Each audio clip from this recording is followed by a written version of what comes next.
বহুখিনি ইম্পৰ্টেণ্ট কথা ডিছকাছ হৈছে। বিশেষকৈ আমাৰ 2022 আৰু 23 চনৰ যিটো বাজেট সেইটো আমাৰ পাছ কৰা হৈছে আৰু এইবাৰ আমাৰ বাজেটটো যিটো আমি দাখিল কৰিছোঁ সেইটো আমাৰ ৰিচিপ্টটো হ'ব 315,766.33 লাখ আৰু এক্সপেণ্ডিচাৰ হ'ব 327131.48 লাখ আৰু ডিফিজিট হ'ব আমাৰ 1136.15 লাখ, মানে 100 কোটি প্ৰায় ডিফিজিট আমাৰ বাজেট এইবাৰ আমি দাখিল কৰিছোঁ।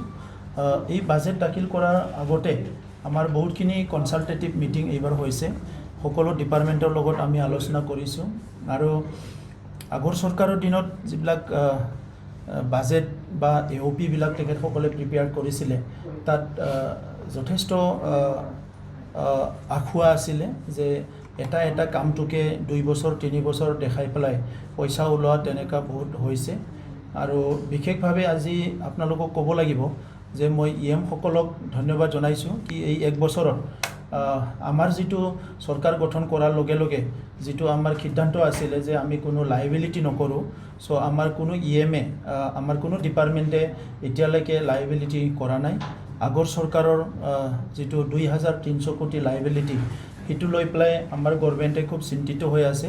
কিছুমানে কয় 32 কোটি টকাৰ আমব্ৰেলা ছাতি ছাপ্লাইৰ পইচা পাব লগা আছে, কোনোবা কয় 25 কোটি টকাৰ মই খুঁটা ছাপ্লাই কৰিছিলোঁ, কোনোবা আহি পেলাই কয় যে মই 42 কৰোৰ মানে 42 কৰোৰ পইচাৰ মানে টকাৰ মানে মই আঁঠুৱা ছাপ্লাই দিছিলোঁ। তেনেকুৱা প্ৰায় 389 কৰোৰৰ মানে আগৰ CD ফাণ্ডৰ লাইবিলিটিছ আছে। তো সেইবিলাক আমাৰ চৰকাৰ চলোৱাত যথেষ্ট অসুবিধা কৰিছে। আদাৰৱাইজ এই বছৰত আমি খুব বেলেঞ্চভাৱে কামবিলাক কৰিছোঁ। আপোনালোকে দেখিবলৈ পাব বহুতখিনি স্কুল মেৰামতি হৈছে, বহুতখিনি ৰাস্তা বনাবলৈ পাৰিছোঁ। মই অসমৰ মুখ্যমন্ত্ৰী ডক্টৰ হিমন্ত বিশ্ব শৰ্মা ডাঙৰীয়াক ধন্যবাদ জনাইছোঁ। আমাৰ চৰকাৰ গঠন কৰাৰ পিছত আমাৰ ফাইনেন্সিয়েলি বহুত বেয়া অৱস্থা আছিলে, কিন্তু তেখেতে আমাক ডাইৰেক্ট এটা গুডউইল মিছন দি পেলাই প্ৰায় 500তকৈ অধিক কিলোমিটাৰ ৰাস্তা নিৰ্মাণ কৰাত আমাক সহায় কৰিছে। আৰু এতিয়াও আমাৰ বড়োলেণ্ড অঞ্চলত এটা ডাঙৰ ইনফ্ৰাষ্ট্ৰাকচাৰ গেপ আছে। এই আমাৰ বাজেটত আমি চেষ্টা কৰিছোঁ যে এইখিনি যিমানখিনি আমি পাৰোঁ এইবাৰ নিৰ্মাণ কৰাৰ কাৰণে। বিশেষভাৱে আমাৰ এই 17 বছৰীয়া যিটো কাউন্সিল, এই 17-18 বছৰীয়া কাউন্সিলত ইয়াত কোনো EMৰ কাৰণে এটাও হোষ্টেল নাই বা ৰেচিডেঞ্চ নাই, MCLA সকলৰ কাৰণে হোষ্টেল নাই বা ৰেচিডেঞ্চ নাই, কোনো অফিচাৰবিলাকৰ কাৰণে ৰেচিডেঞ্চ নাই। ইয়াত কোকৰাঝাৰত ভাল গেষ্ট হাউচ এটা নাই, কোনো এটা ডিষ্ট্ৰিক্টত ভাল অডিটৰিয়াম নাই, কোনো এটা চাব ডিভিজনত ভাল অডিটৰিয়াম নাই। মানে ইনফ্ৰাষ্ট্ৰাকচাৰ গেপটো মানে হিউজ গেপ আছে। বহুতখিনি দলং বনাব লগা আছে, ৰাস্তা বনাব লগা আছে। পৰ্বতজৰা চাব ডিভিজনটো ৱৰ্ষ্ট কণ্ডিশ্যনত আছে, মানে ৰোড কানেক্টিভিটিত। চ' বহুতখিনি গেপ আমাৰ মাজত আছে। সেইটো আমি পূৰা কৰিবলৈ আমাৰ তাত যিখিনি SOPDৰ পইচা আহিব আৰু ৰেভিনিউৰ যিখিনি পইচা আহিব সেইটো আমি গেপ পূৰা কৰিবলৈ চেষ্টা কৰিছোঁ। ইয়াৰ বাহিৰে আমি লাইভলিহুডটো বেছি গুৰুত্ব দিছোঁ। আমাৰ সকলো department, agriculture department, industry department, seed department, education department, WPT department, এই ছাপ্লাইবিলাক বন্ধ কৰি মেক্সিমাম লাইভলিহুড জেনেৰেশ্যনৰ কাৰণে কাম কৰিবলৈ আমি সিদ্ধান্ত লোৱা হৈছে।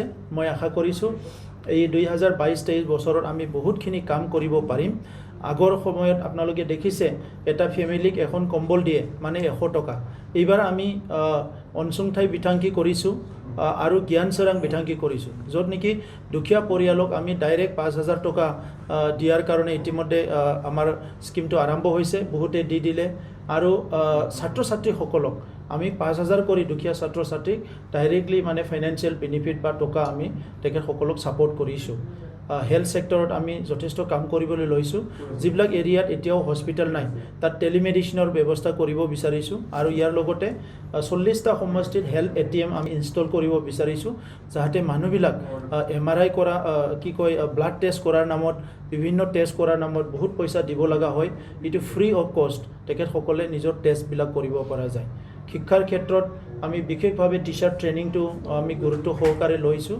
আৰু ইয়াৰ বাহিৰে যিখিনি আমাৰ ইনফ্ৰাষ্ট্ৰাকচাৰ লগতে কোৱালিটি এডুকেশ্যন দিব লাগে ইয়াৰ কাৰণে বেছিভাগে কাম কৰাৰ কাৰণে আমি সিদ্ধান্ত লৈছোঁ গতিকে এই বছৰৰ বাজেটত আমি বহুতখিনি নতুন কাম কৰাৰ কাৰণে হাতত লৈছোঁ আৰু আশা কৰিছোঁ যে এই বছৰত আমি এই কামবিলাক সম্পূৰ্ণ কৰিব পাৰিম এইটো লৈ পেলাই আমি এই বছৰ বহুতখিনি জাগাত এভেকশ্যন কৰাৰ কাৰণে বা যিখিনি এনক্ৰ'চ হৈছে সেইখিনি ৰুট কৰাৰ কাৰণে কিছুমান ব্যৱস্থা ল'বলৈ গৈ আছোঁ আৰু মানুহবিলাকক ৰিলোকেট কৰাৰো আমি চিন্তা চৰ্চা কৰিছোঁ আমাৰ মুখ্যমন্ত্ৰী ডাঙৰীয়াক বিচাৰিছে কি বহুতখিনি অঞ্চলত আমাৰ এফৰেষ্টেশ্যনটো পুনৰ হ'ব লাগে জলবায়ুৰ যিটো কথা ক্লাইমেট চেঞ্জ গ্ল'বেল ৱাৰ্মিঙৰ কথা যিটো চলি আছে সেইটো লৈ পেলাই আমিও চিন্তিত আৰু সেইকাৰণে এইবাৰ আমি প্ৰায় 1400 ফেমিলিক ৰিলোকেট কৰি এটা বেলেগ প্লেচত এটা মডেল ভিলেজ বনাই তাত ল'বলৈ গৈ আছোঁ আৰু সেই অঞ্চলখিনি পূৰা এফৰেষ্টেশ্যন কৰা হ'ব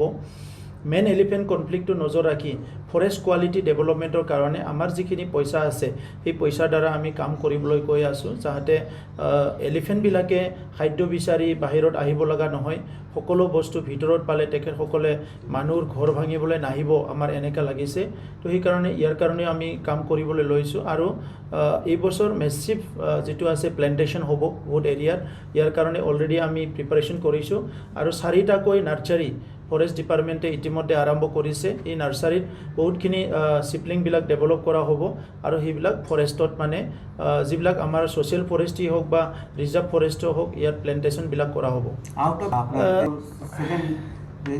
7-star guest house like high quality qualified নাই সেইটো মানে আমাৰ কোকৰাঝাৰৰ কাৰণে কোৱা হৈছে যে কোকৰাঝাৰত আজি চিফ মিনিষ্টাৰ আহিলে প্ৰাইম মিনিষ্টাৰ আহিলে বা কোনোবা হোম মিনিষ্টাৰ আহি যদি ৰেষ্ট ল'ব লাগে বা কোনোবা এজন কেন্দ্ৰীয় মন্ত্ৰী আহিব লাগে ইয়াত থাকিবলৈ জেগা নাই ইয়াৰ কাৰণে বহুতখিনি প্ৰগ্ৰাম আমি কেঞ্চেল কৰিব লগা হৈছে তো সেইকাৰণে এই বছৰ আমি আৰম্ভ কৰিব বিচাৰিছোঁ আৰু আশা কৰিছোঁ অহা 8 মাহৰ ভিতৰত সেইটো কমপ্লিট হ'ব আমি যিটো কনচালটেণ্ট গ্ৰুপৰ লগত কথা পাতি আছোঁ যে কোকৰাঝাৰত এটা মানে ডাঙৰ এটা গেষ্ট হাউচ ভাল এটা গেষ্ট হাউচ নিৰ্মাণ কৰা হ'ব আৰু ইয়াৰ লগতে প্ৰত্যেকটো জিলাত আমাৰ তৰফৰ পৰা 300 মানুহ মানে বহি পেলাই মিটিং কৰিব পৰা 5খন অডিটৰিয়াম আমি নিৰ্মাণ কৰিবলৈ গৈ আছোঁ সেইটো এই বছৰে কমপ্লিট হ'ব আৰু বাহিৰত যিবিলাক গেষ্ট হাউচ এই গেষ্ট হাউচবিলাক যিটো আগৰ যিটো নীতি আছিলে সেই নীতিবিলাক প্ৰপাৰলি নোহোৱাৰ কাৰণে এই গেষ্ট হাউচবিলাক মেইনটেইন কৰাটো খুব অসুবিধা হৈছে তাত কোনো ৰেভিনিউ জেনেৰেট নহয় কোনোবা এটা গেষ্ট হাউচত